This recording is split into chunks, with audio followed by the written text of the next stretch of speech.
Welcome to RNFC, the official Rebellious Noise Football Channel, where you'll find content such as goal hanging, live match reactions, as well as news and opinions on all aspects of the beautiful game. We will also cover some of the more cultural side of the sport, such as kit reviews, football nostalgia, and in-depth historical pieces on those who built the game that we love today. So win, lose or draw, make sure you subscribe before the full-time whistle blows.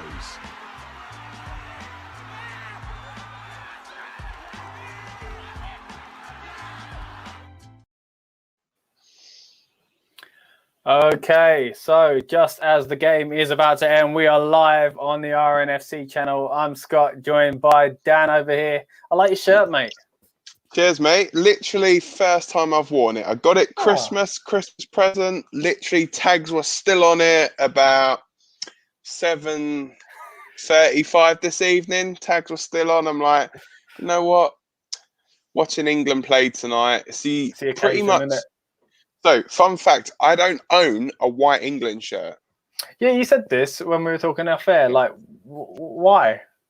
Are you that against Tottenham or something? No. Basically, what it is when you're fat, white makes you look bigger. Not the answer I expected, but I appreciate the honesty. Plain and simple. That's it.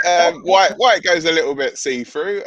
You know, no one needs to fucking see my nipples when we're out and about. I guess so. But yeah, okay. Well, no, it's a nice shirt. I mean, obviously, England have been playing it tonight. We are on, the 91st minute at the moment?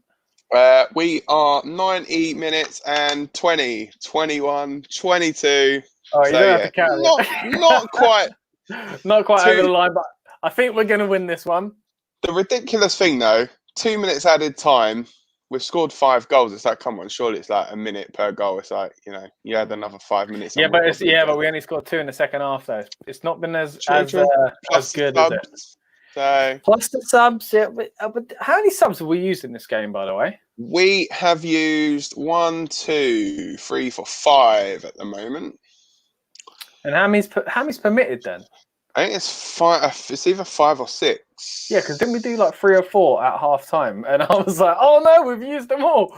Like, not that I think, you know, we were struggling for the win or anything, but I just feel like, you know, when it comes to injuries and stuff, you don't want to blow your load early, do you? No, so we had Trippier came on for James, Mings came on for Stone, Watkins has since come on for Calvert-Lewin, Bellingham came on for Sterling, and Foden came on for Mount.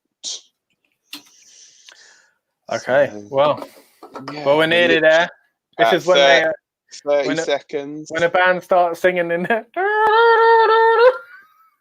It'd probably be about this time when you start getting a rendition of "God Save the Queen" from the Wembley faithful.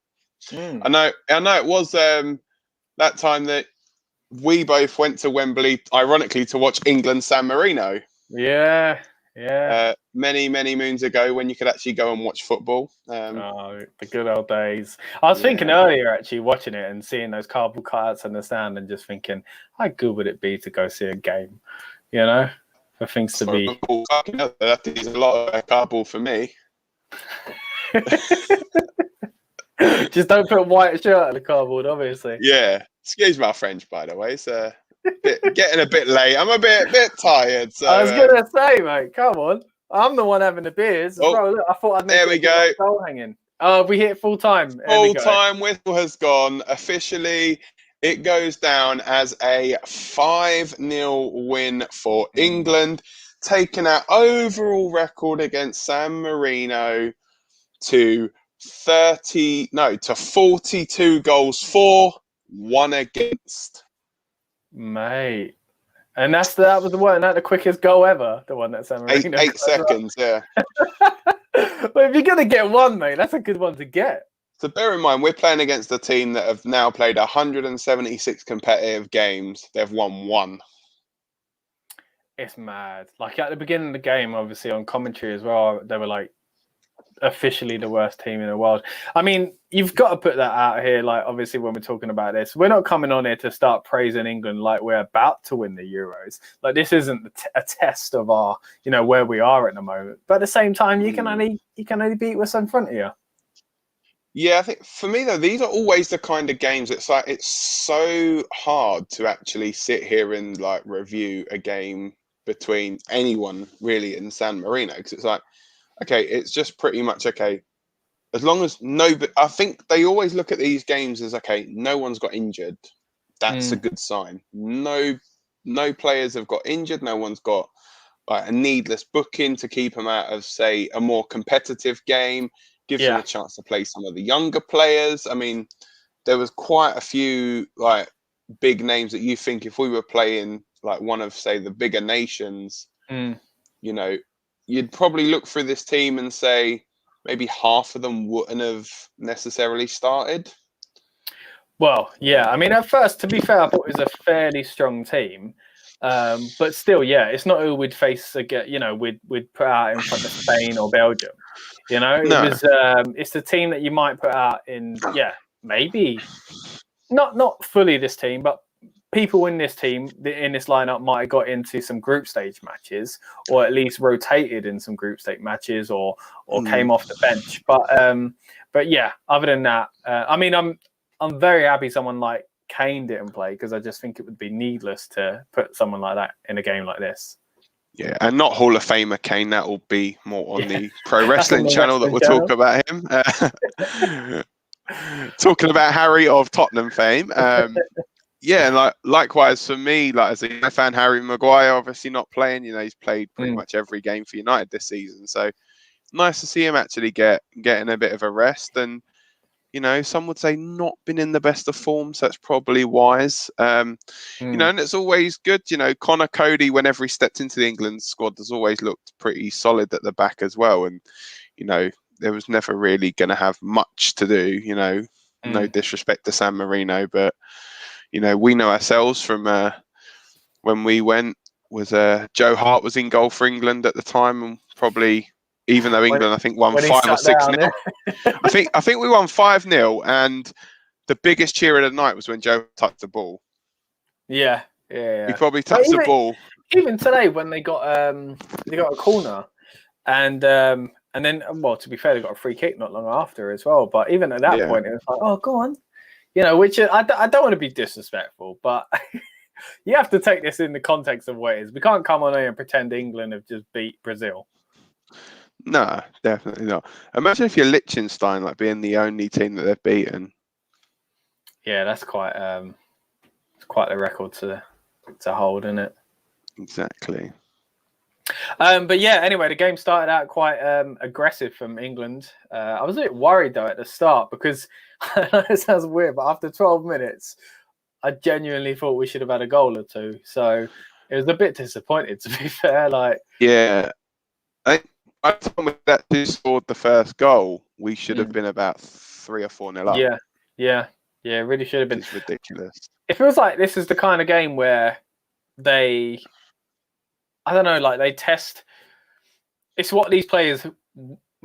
I don't want to sound harsh, but it's what they wish they were. Like when they're, you know what I mean? Like this is when you're like a highlights reel of yourself.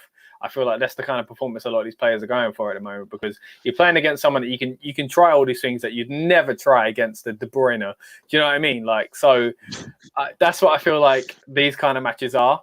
And, they serve their purpose. Obviously, they serve their purpose in as far as the World Cup qualifiers go, because we want to go to the World Cup. But, it's nothing wrong with a little bit of a confidence booster. Exactly. And, it's always good to get a win under our belt. It starts the qualifying off on a good foot, so to speak. But yeah, I mean, it's routine. I think it was always going to be a question of, I think, how many. And it was like I was saying, I don't think as long as nobody kind of got injured and was going to miss the upcoming game. Just the tables come up. England sitting proudly at the top of the table, mate. We're going to win the World Cup.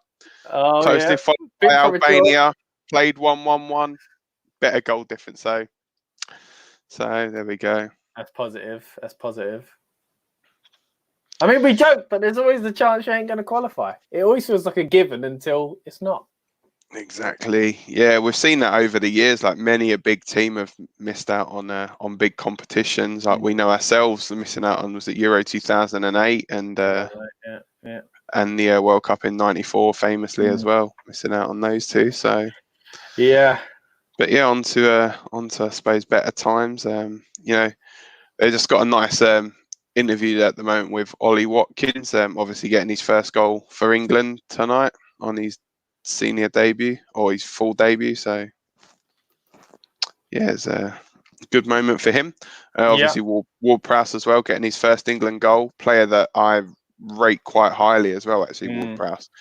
So he's one of those that can play multiple positions, which I've gone on record on previous football shows as, you know, something that I like in a player. He can play central midfield, he can play on the wide, he can play right and left. I think he's even played right back for Southampton before as well.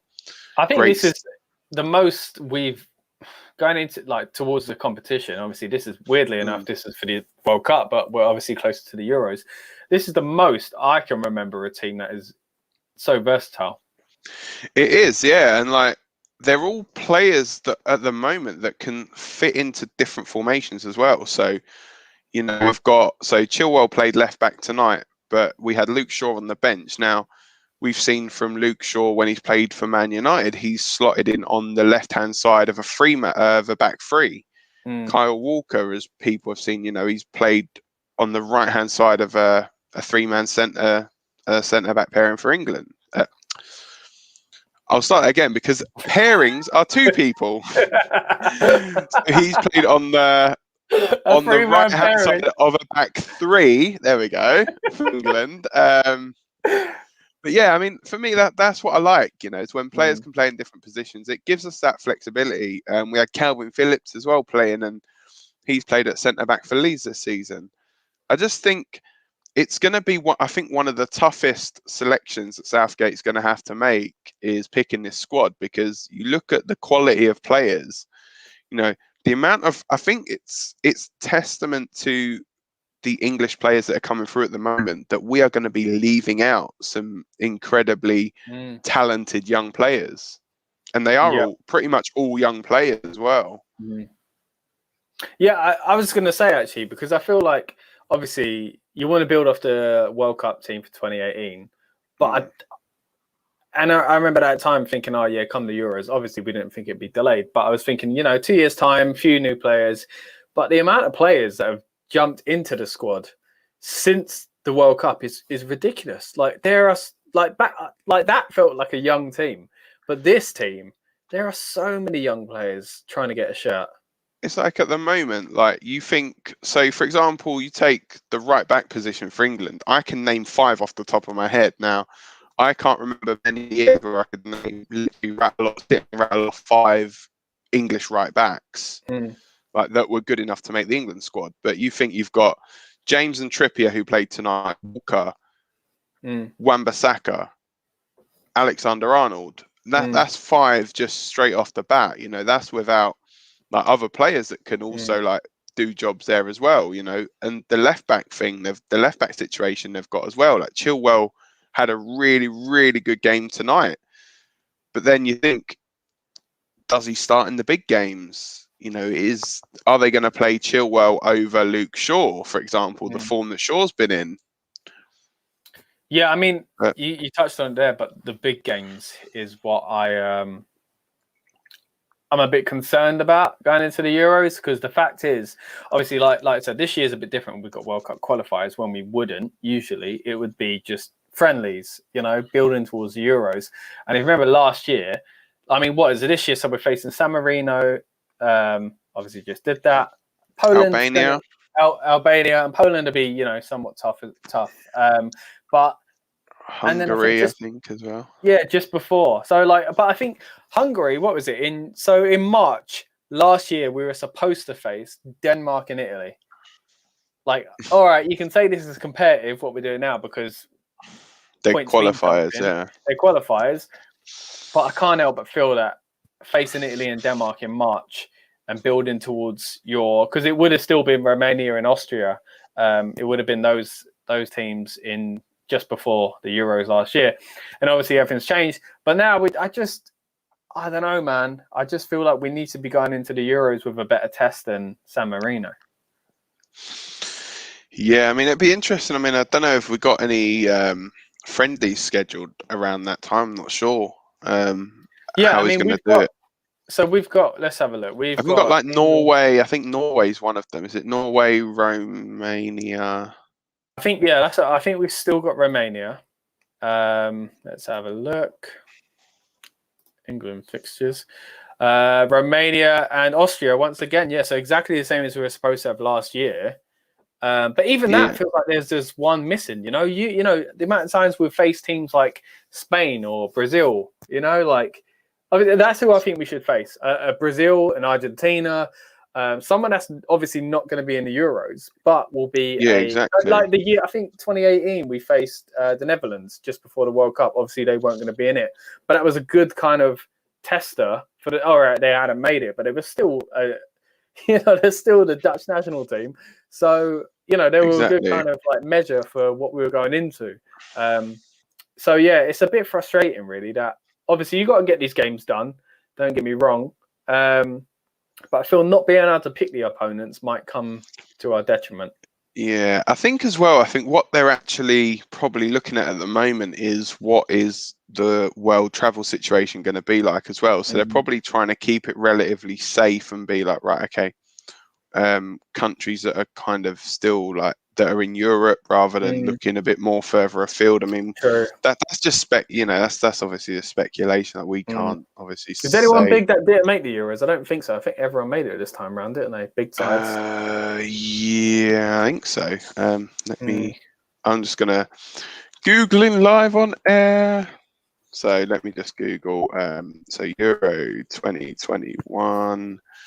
I'm pretty sure. I don't feel like anyone's missing. All the big boys are in, and the ones that missed out in recent years, and like the World Cup, Italy and the Netherlands, they're back in the fold of big competitions. Okay, so let's have a quick look. So Italy, yeah, they're in. Belgium are in. Netherlands are in.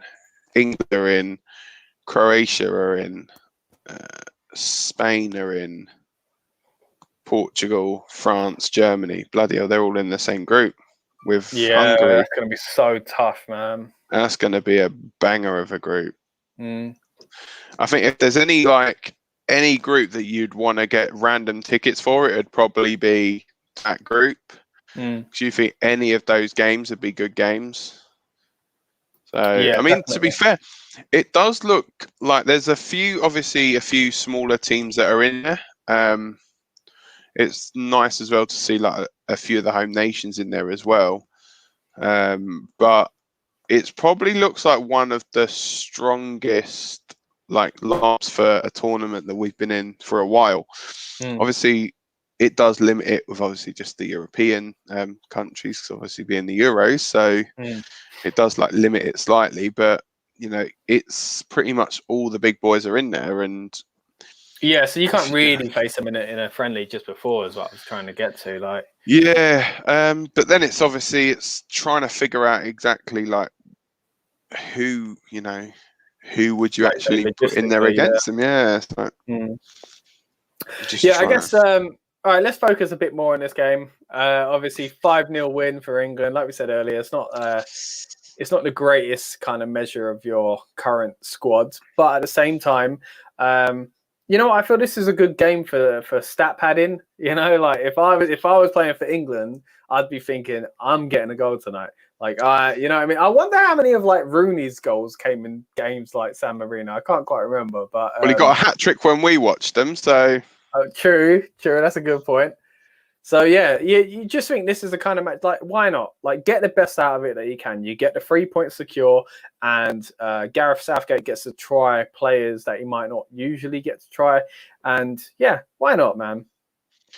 Exactly, and gave like Jude Bellingham a chance to shine. He actually played pretty well when he came on. A 17-year-old, you want to bring him into an international game. you're thinking, why would you not want to and he play looked him in that kind of game? So he looked really comfortable. And the thing is, if he gets, like, we were talking about the games in March, obviously, in the next 2 games, if he gets a goal, he'll break the record for the youngest England goal scorer. And, like, it seems a possibility. Yeah, just having a look at that Rooney thing. It looks like he got a total of 5 against San Marino. Oh, and how many goals did he get? 50 odd, wasn't it? 53. Oh, okay. So only 48 came against teams that weren't ranked the worst in the world. Exactly. Cool. I tell you something. That other game in our group looked tasty as well. Hungary-Poland finished 3-3. Oh yeah. Well, that's good for us then. So that's going to be a good game. Spain struggling against Greece, 1-1. Oh, are they really? Okay. Yeah. Well, bit of pedigree for Greece in the Euros, so bit of an upset. Austria only managing a draw against Scotland as well. So I just realised I said the Euros and this is World Cup qualifier. See how confusing all this is? It is, yeah. It's like, because although it's the World Cup qualifiers, we're obviously where we're in Europe. You play in like still European in your qualifiers, the European qualifiers for it, or the European qualifiers plus Qatar randomly in one of the groups as well. Are they really? Yeah, apparently. I thought they would just get. Don't the host usually just get in the competition? Yeah, I think they're putting them in there just to. I'm guessing so they can actually get games on. A bit of practice. Yeah, I believe they're in. I do think they're actually in one of the European qualifiers. I think they're in Spain. If I remember rightly, they're in Spain's group. Oh, that's so weird. I'm double checking that as well, but I don't think I've ever watched a Qatar game, so no, I couldn't name. There you go. I couldn't name a single player. Yeah, right. And usually, obviously, like when other teams, like say, they get thrust straight into it because they're hosting it, you would have at least seen some sort of games of them in the past. Like obviously, we've all seen a Russia game. You know what I mean? We've all seen France games from '98. We've all seen Germany games, Japan games, and South Korea games. But yeah, I haven't seen a Qatar game. No, me neither, to be fair. I'm just going through, having a look. There we go. Group A with Qatar. So you've got Group A is Portugal, Serbia, Luxembourg, Azerbaijan, Republic of Ireland, and Qatar's in there as well. And what? And they're legit trying to. Yeah. So at the moment you've got I think they're already in there. But I don't know why they're even in there because it's got see all teams. So if you go to the actual FIFA website, it's got see all teams, then matches, and then Group A. So they've got a Group A table, which is one sec. So Group A: Serbia, Portugal, Luxembourg, Republic of Ireland, Azerbaijan, and then there's a separate table, which is Group A with Qatar. And Qatar are so they got their own separate table. Okay. Pretty much, yeah. I mean, it's nailed on. I think that they're probably going to win it now. So, well, the whole World Cup. They'll probably win the whole World Cup. Yeah, if they can manage to get into a European qualifying group somehow. Yeah, they can do anything. Yeah. So yeah, I think they probably end up squeezing their way into the Euro somehow as well. Yeah. Good luck to them. Anyone drops out, Qatar will take over. Yeah, don't worry. Be like the time Denmark did it. Yeah, come off the beach to win it, eh? Yeah, you never know. 92, wasn't it? Yeah, 92. Yeah, 92. Yeah. So what's going on about the next England game then? You were telling me off air that it might not be taking place. So there's talk apparently. So the rumours, it's something to do with security fears apparently in Albania. So England versus Albania game, they said it is apparently under. Okay, so news literally that's just coming about half an hour ago. Albania versus England World Cup qualifier will go ahead as planned after policing scare. The Albanian FA had previously warned of catastrophic consequences if the game was called off following a warning from the local police. But the country's national service has since assured the public order and safety will be guaranteed. I feel like this happens a lot, don't it? Like, there's all these rumours that this game might not take place, and then they always do. I mean, the Russian World Cup as a whole was kind of like that. But yeah, I feel like this happens a lot, and it always takes place. Yeah, and it's taking place in that, like, beautiful looking stadium as well. Such a nice looking stadium, the Albania National Stadium. Okay. So nice, that stadium. I think you need a moment, mate. So so it looks like it's going to happen then. Right. Apparently it's definitely happening. If that's the case, same starting lineup as tonight, do you reckon? No, I think there'll definitely be changes. Definitely. But for who? I mean, I don't think, to be honest, I was still surprised that Sterling played today. Yeah, so I mean, if I'm going through I'll quickly run through. So we started tonight with Nick Pope in goal. I can see a change in goal, so either Henderson or Johnston maybe playing in that one. Right back probably will stay the same. It will be, I think, James or maybe Trippier who came on for him. Left back probably. Yeah, Chilwell could play. It's one of those, either Chilwell or Shaw, isn't it? The two in midfield could still stay together. Ward-Prowse and Phillips maybe. Centre halves possibly. So we had Stones and Cody. Possibly could be Maguire and Mings maybe. Yeah, potentially. Obviously Lingard, Sterling and Mount with the three behind the strikers. Probably would expect to see maybe Foden starting. Sterling, I think, will start again. It's got to be reversed. You know, some of the people that came on at half time just started the match basically. You know, pretty much.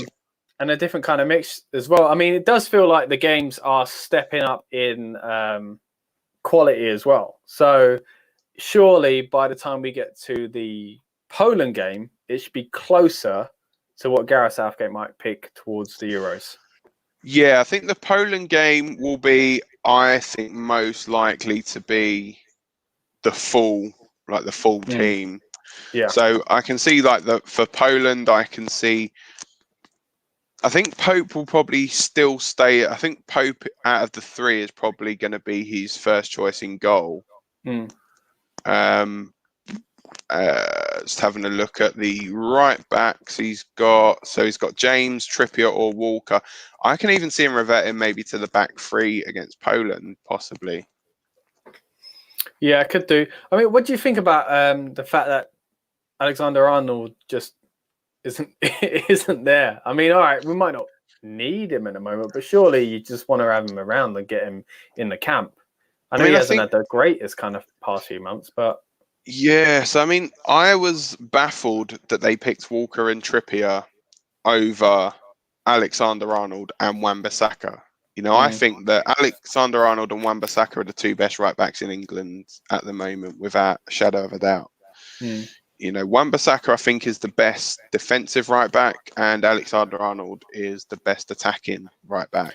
But the thing is with Walker, though, I know he had that mishap a few games ago, but he's a trusted figure, you know. Trippier as well. Yeah, it's that thing. It's like you've got, and we've obviously not even spoken about Reece James. You know, he's done nothing wrong as well when he's played, and you know, you're pretty much talking between 5 players essentially for 2 positions. James get the assist today. I think so. Was it the cross for Calvert-Lewin? Yeah, I think so. Yeah, I mean, like we said earlier, we're lucky at the moment, really, to have all these kind of options. But at the same time, there are certain names. I know we've always said over the years we don't like when there's people picked on kind of star power and you know, whatever else. You've got to be picked on form. But at the same time, you got to find that balance. There are people that you just, like, you can't Like if it's the Euros, you can't not take Alexander-Arnold. Yeah, but then if we're going on form, I mean, what's his form been like? That's what I mean. Form-wise, maybe not, but you have to find a balance, you know. Yeah, I mean, this is the thing. It's like, do you go on? So, I mean, we've criticised some managers previously for just picking players on name or for the club that they play for. Mm. And for me, I think you've got to see, although you want to be taking players that are actually like trusted by the manager, you also want to, I think, take players that are in good form as well. And you know, it's getting that balance. It's like, would you take, for example, like, I know there may be stats may come out that Maguire might be actually doing pretty good for United, but then it's actually, is he doing that well when you actually look at stats kind of thing? But yeah, what did you think of, speaking of sort of a Man United guy, Jesse Lingard getting back in the England team? I think he's one of those, he's there on merit, you know, 100% he's there on merit. You know, I think he's been, for some reason, overlooked by Solskjaer. I mean, I know he prefers to play in the attacking role, and obviously Bruno's playing there. It seems like he's preferring Rashford and Greenwood out on the wings as well and bringing in Dan James. But it just seems like he just seems reinvigorated at West Ham, like showing essentially what he can do and what the United impressive fans... I mean, as an Arsenal fan, it feels weird to say this, but when one of his chances tonight, I sighed when it didn't work out. I was like, I guess I'm an England fan as well, obviously, but I really wanted him to get a goal tonight. You know, I just thought it'd be really good for his confidence. I think he did well anyway. I think he did kind of like reinvigorate that confidence, but it would have been nice to get a goal. This is the kind of game where you need to, like I said earlier, it's a bit of stat padding, it's a bit of kind of confidence boosting sort of thing. Yeah, exactly. And yeah, he was having seemingly like an ongoing battle with the goalkeeper all night. Just whatever he was doing, it just didn't seem to be working for him. Their goalkeeper played well, to be fair. Yeah, he did. I think they were saying, I think he is a third choice goalkeeper for a team in the Italian third division. I think it was second choice in the third tier. Yeah, I think something along those lines. It's crazy to think you could be in that position, but then obviously because your country is so small, be the starter for your country. You know, so that's quite cool. Yeah, that's quite cool. But yeah, he did well tonight. He did it. I mean, it doesn't look like it on the score sheet, you know, 5-0, but that save, you know, that he made for the Ward-Prowse free kick, which was a really good free kick as well. But saving that, knocking it onto the post, that was a really good save. So, yeah, he should be proud of himself. Yeah, I think, you know, it'll be a good confidence booster for him. And, you know, I think it's one of those where, what do you actually say to your players? If you're the San Marino manager, what is your team talk before the game? Is it just like, keep it respectable? Yeah, exactly. I think that's it. I think it's like, because they even said on commentary, you know, about the keeper that he could break a record here and be, you know, the person that's letting the least amount of goals against England for San Marino. I think it's things like that, man. I really do. Like, if it's 3-0, they might, I don't want to sound harsh, but they might celebrate like a win. Exactly. I think they've only got like 6 draws in their entire history as well. It's like, it's ridiculous. I mean, in 175 games, they've scored 24 goals and conceded over 700. So that's ridiculous. It's mad, yeah. They must feel so good when they score, though. Exactly. It must feel so good. And the game that they won against Liechtenstein was like a 1-0 win as well. Oh, mate. It must have felt like when you guys beat us 8-2. Yeah, well, I think, you know, since there's a lot's changed since then, to be fair, like we've been on the receiving end of a few whoopings ourselves since then. And then obviously so you'd appreciate a 1-0 every now and then, yeah. To be fair, like 6-1 against Tottenham, you know, you go 1-0 up after like a couple of minutes from a penalty, you're thinking, right, okay, just park the bus now. Don't obviously go on and concede 6. Let's be careful. Yeah, I got you. All right, let's round this up then. I guess, like we say, we've got the Albania game coming up soon, and then we've got on Sunday, and then the Poland game on Wednesday. Should we do a quick score prediction for both? I'm going to go England 3-1 against Albania. 3-0. I don't think they'll score. Okay. England, Poland, I'm going to go 2-1 England. Yeah, I think you could be right. 2-1. Okay, we'll just we'll have to wait and see. It's been good chatting to you, Dan. Getting a bit of football content again. If you like what you see, please subscribe to the RNFC Football Channel. Well, that makes no sense. It's Rebellious Noise Football Channel, which is RNFC. But you get what I'm saying. Please subscribe. Check out more of our football content that'll be coming up. And yeah, Dan, you got anything you want to say before we get out of here? RNFC. No, just it's coming home, mate. We're going to win the Euros. Going to win the World Cup. Well, technically it is because the games are going to be played over here. So yeah, football is definitely coming home. So there we go. Right, man. On a technicality, you might be correct, but yeah, I'm looking forward to it. First time for everything, isn't it? So there we go. I'm looking forward to it. I'm looking forward to seeing the other England games again. People are going to put it down. You know, it's only San Marino, but like I said earlier, you can only play what's in front of you, and it's good to get the minutes in for these players. And if it's about stat padding, it's about stat padding. Let's pad those stats and keep up with our 5 goals. I'm happy to see it. Oh, talking of stats, just a quick one. Gareth Southgate, congratulations. 50 games. First man to ever take charge of 50 games for England and play in 50 games for England. So congratulations, Gaffer. Quite the honour, that I'm sure. So yeah, well done, mate. Get a new waistcoat. Treat yourself. See if M&S have got a sale on. All right, well that's pretty much it. So we'll see you guys in the next video. We will see you soon. Take care. Bye. Bye. Welcome to RNFC, the official Rebellious Noise Football Channel, where you'll find content such as goal hanging, live match reactions, as well as news and opinions on all aspects of the beautiful game. We will also cover some of the more cultural side of the sport, such as kit reviews, football nostalgia, and in-depth historical pieces on those who built the game that we love today. So win, lose or draw, make sure you subscribe before the full-time whistle blows.